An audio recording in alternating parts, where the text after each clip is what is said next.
Be ready, 10 seconds to go.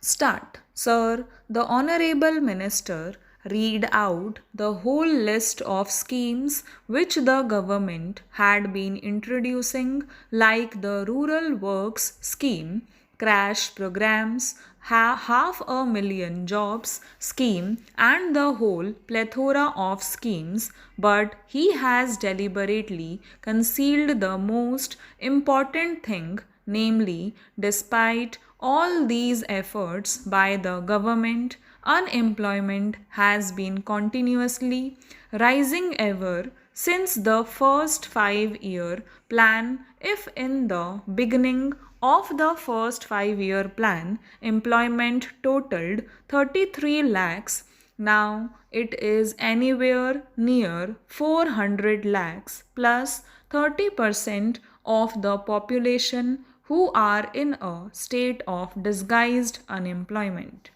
Unemployment problem is continuously getting aggravated despite all the crash programs, despite all the rural works programs that have been undertaken so far. I am tempted to say this because the Honorable Minister has deliberately used the details of the various schemes of the government only to conceal the main point that the government has utterly failed to solve the problem of unemployment. Whatever they have done has been a drop in the ocean, and the unemployment problem continues to be aggravated. You may be putting a few crores of rupees here and there in the name of solving unemployment problem, but in fact whatever money you have put in the unemployment schemes has been frittered away by private hungry contractors and political workers of the ruling party at the local level. They have been misusing the funds rather than creating assets.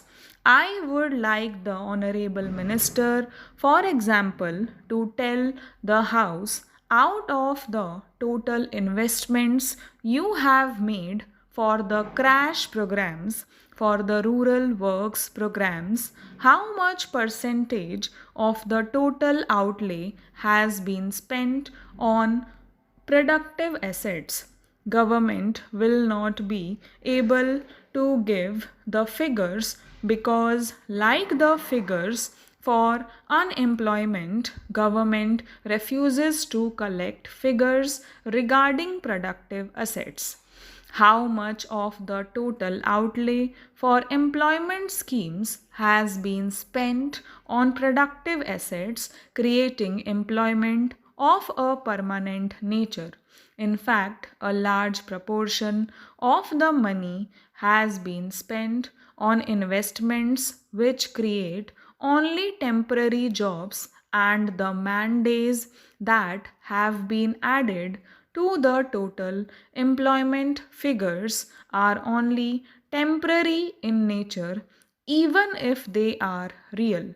Mr. Vice Chairman, Sir, the Honorable Minister said that the proposal of the mover of this bill, namely, in case government is unable to provide employment, it is duty bound to pay unemployment allowance, cannot be accepted.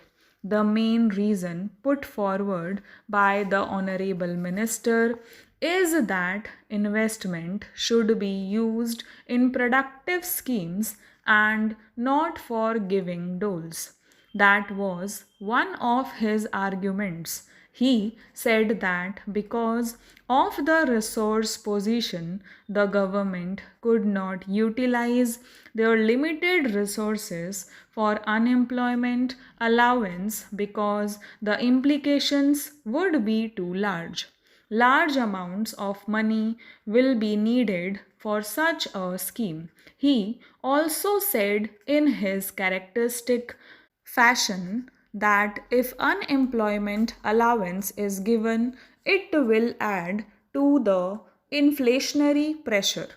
I fail to understand his logic because unemployment allowance can add to inflationary pressure only in a situation where such resources have been created by deficit financing, or in a situation where unemployment allowance is given without commensurate development activity. It is true that in a period of inflation, in a period of economic stagnation, as we are having today, any disbursement of money from deficit financing will add to inflation. The mover of the motion or anybody else did not demand such an allowance to be distributed. We demand that while the economic crisis should be solved by changing the economic policies of the government is duty bound to give unemployment allowance in case the government fails to provide gainful employment to the people, particularly the working people. The Honorable Minister spent a lot of time in enumerating the steps that government have taken.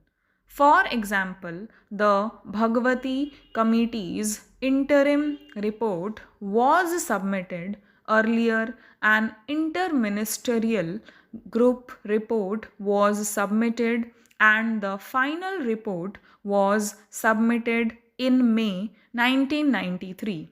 Then another interministerial group was formed by the Planning Commission. They deliberated and submitted a report after a number of years. Interim reports, final reports, interministerial groups, reports, and reports galore, but no action. Why is that despite the Dantwala committee's recommendations, concrete figures have not been collected regarding unemployment? Because the government knows that if the practice of making estimate of our unemployment, which was there till the end of the third plan, was continued, people would rise in revolt because this government is incapable of providing gainful employment. Plan after plan, year after year, the additional labor force coming to the labor market has been much larger than the additional employment generated by all the crash programs and special programs taken together. Let the minister have the courage to contradict me. Is the minister prepared to assert that the new jobs created every year are equal to or more than the additional labor force? He would not be able to say that. Stop.